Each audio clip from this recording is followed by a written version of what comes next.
Hi guys! Cakes and Cookies here. Kilala niyo pa ba kung sino ako?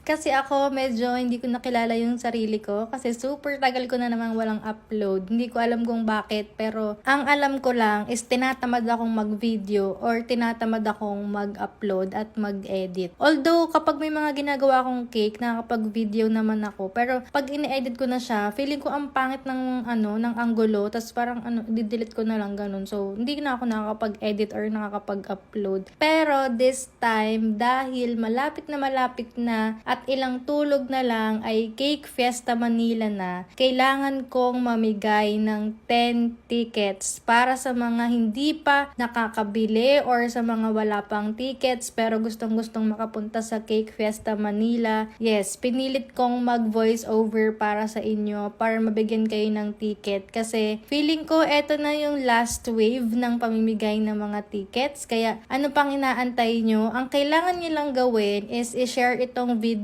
na to and then mag-comment kayo na gusto nyong pumunta sa CFM. Tapos sa inyo ako mamimili kung kanino ko ibibigay yung 10 free tickets sa Cake Fiesta Manila. And then etong cake na to is for Cedric Alonzo. Ayan siya with the cake. 11 months na siya. And simula first month sa akin talaga siya kumuha yung mami niya ng number cake. Although may masamang nangyari kasi nga nawala si Cedric, tinuloy-tuloy niya pa din yung monthly cake ni Cedric. And malapit na kaming matapos and ayun, medyo nag-uusap na kami about sa first birthday cake ni Cedric. And sana matuloy yon kahit wala na si Cedric. And ayun, etong video naman na to is gumagawa ko ng stock ko ng chocolate chunks cookies. Although ubos na rin tong ginawa ko na to kasi medyo matagal na rin tong video na to. So sa mga nakalimot na or sa mga hindi pa alam, available pa rin sa kabilang app yung ating bite-size cookies. Medyo nanahimik lang ako pero available pa rin siya doon sa ating online shop. And then nakakatuwa kasi marami nang umu-orders. Grabe, super lalayo na. Meron ng Zambales, Iloilo, Cebu, Pangasinan, Ilocos Norte. And nakakatuwa kasi yung taga Cavite, parang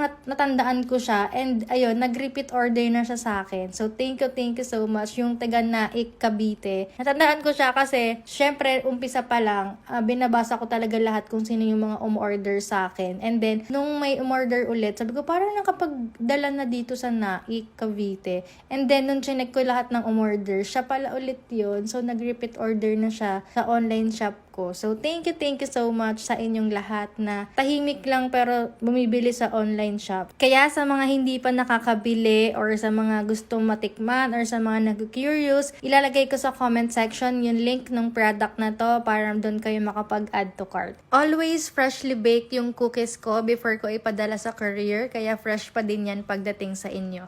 So, yun lang guys for today's video. Thank you so much for watching. And don't forget to share this video and then comment down below kung gusto nyo pumunta sa CFM. Yun lang. Bye!